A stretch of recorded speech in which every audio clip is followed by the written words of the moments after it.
किसी भी लोकतंत्र की नब्ज को समझना हो तो कभी-कभी पूरे देश की बड़ी तस्वीर को छोड़कर एक छोटे से चुनाव क्षेत्र की गहराई में उतरना पड़ता है। आज हम यही करने वाले हैं। चलिए झारखंड के जगन्नाथपुर विधानसभा क्षेत्र के जनादेश को परत दर परत खोलते हैं और ये समझने की कोशिश करते हैं कि वहां के मतदाता की आवाज में क्या संदेश छिपा है। तो हमारी ये पड़ताल 4 हिस्सों में होगी। सबसे पहले हम जगन्नाथपुर की जमीन, वहां के लोगों और उनके असल मुद्दों को जानेंगे। फिर हाल के चुनावी नतीजों के आंकड़ों को देखेंगे। इसके बाद थोड़ा इतिहास में चलेंगे और देखेंगे कि यहाँ की राजनीति का मिजाज कैसा रहा है। और आखिर में इन सारे धागों को जोड़कर इस जनादेश के पीछे की सबसे बड़ी वजह, उस क्यों को तलाशेंगे। तो चलिए सफर शुरू करते हैं पहले हिस्से से, क्योंकि किसी भी चुनाव का सच समझने के लिए पहले उस जगह की मिट्टी और लोगों के संघर्ष को महसूस करना बेहद जरूरी है। यह है जगन्नाथपुर, झारखंड के कोल्हान इलाके में बसी एक अनुसूचित जनजाति यानी एसटी आरक्षित सीट। आरक्षित सीट का मतलब ये कि यहां से सिर्फ आदिवासी समुदाय का ही कोई उम्मीदवार चुनाव लड़ सकता है। ऐसा क्यों? ताकि उनकी अपनी आवाज, उनकी बात नीति निर्माण तक पहुंच सके। ये इलाका खनिजों से तो बहुत अमीर है, लेकिन यहां रहने वालों के सामने आर्थिक चुनौतियां कम नहीं हैं। और यहीं से जमीन के हक की लड़ाई से यहां की राजनीति अपना आकार लेती है।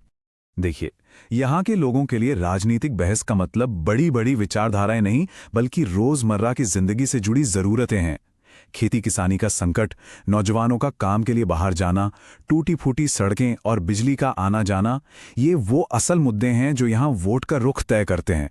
और इन सबसे ऊपर जो एक मुद्दा है वो है जल जंगल जमीन का। यहाँ ये समझना बहुत जरूरी है कि जमीन का मुद्दा सिर्फ आर्थिक नहीं, बल्कि ये उनकी पहचान, उनकी संस्कृति और उनके वजूद का सवाल है।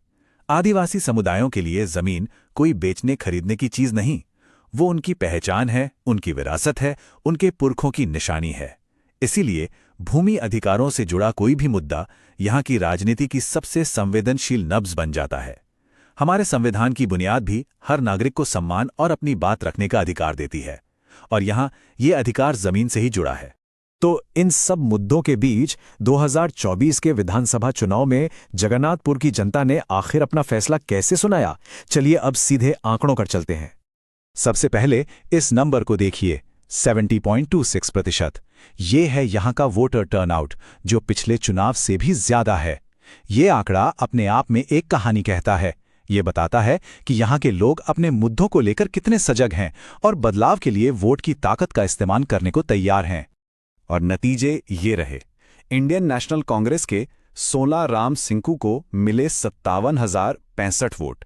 वहीं उनके सबसे करीबी प्रतिद्वंद्वी बीजेपी के उम्मीदवार को 49,682 वोट मिले। तो फैसला बिल्कुल साफ था। इस चार्ट से तस्वीर और भी साफ हो जाती है। कांग्रेस का वोट शेयर रहा करीब 40.89%, जबकि बीजेपी का 35.60%। जीत का अंतर था लगभग 5.29% का। मतलब ये एक स्पष्ट जनादेश है। लेकिन हां, ऐसा भी नहीं कि मुकाबला एक तरफा था। लेकिन ये नतीजे ऐसे क्यों रहे? इसका सबसे बड़ा जवाब छुपा है यहाँ के सामाजिक ताने बाने में। यहाँ की कुल आबादी में अकेले हो जनजाति का हिस्सा 51.5% से भी ज्यादा है। अब इसका मतलब साफ है, जब आधी से ज्यादा आबादी एक ही समुदाय की हो तो वो जिस तरफ एकजुट होकर जाएगा, चुनावी ऊंट उसी करवट बैठेगा। ये सबसे निर्णायक फैक्टर है। लेकिन 2024 का ये नतीजा कोई अचानक हुई घटना नहीं है। अगर हम इस क्षेत्र के चुनावी इतिहास को देखें तो ये एक लंबी और दिलचस्प कहानी का नया अध्याय लगता है। एक ऐसी कहानी जहां वफादारियां हमेशा बदलती रही हैं। यहां के लोग किसी एक पार्टी के नहीं, अपने मुद्दों के वफादार हैं। जरा इस टाइमलाइन पर नजर डालिए। जगन्नाथपुर कभी किसी एक पार्टी का गढ़ नहीं रहा। साल 2000 में बीजेपी जीती तो 2005 में एक निर्दलीय उम्मीदवार, फिर 2 बार एक स्थानीय पार्टी जेबीएसपी का दबदबा रहा, और अब लगातार 2 बार से कांग्रेस जीत रही है।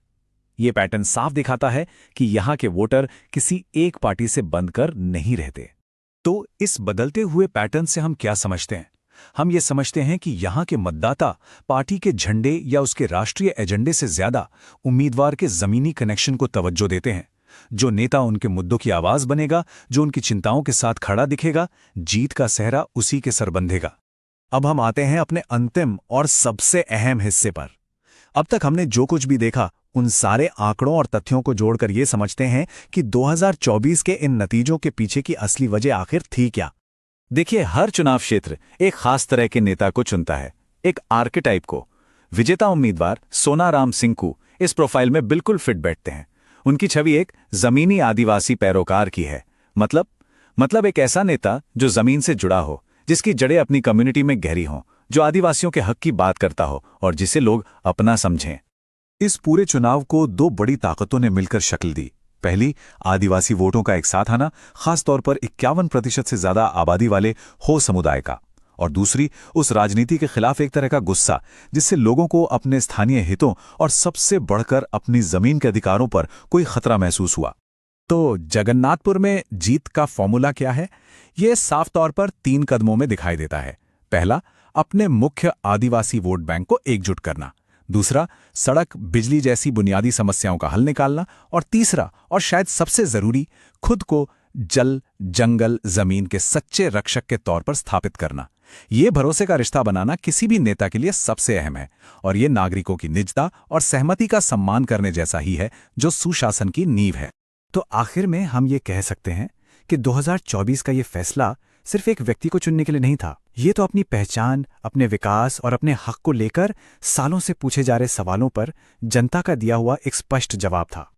और हम आज की इस पड़ताल को इसी सवाल के साथ खत्म करते हैं, जब किसी चुनाव में स्थानीय पहचान और लोगों की बुनियादी जरूरतें सबसे अहम हो जाती हैं, तो फिर राष्ट्रीय स्तर पर गढ़ी जाने वाली बड़ी बड़ी कहानियों की लोकतंत्र के इन गढ़ों में असल जगह क्या है, इस पर सोचिएगा जरूर। अगर आप एक जन केंद्रित नेता बनना चाहते हैं और अपने निर्वाचन क्षेत्र का उत्थान करना चाहते हैं, तो blueprintstrategies.ai से mgr@blueprintstrategies.ai पर संपर्क करें या 08042041602 पर कॉल करें।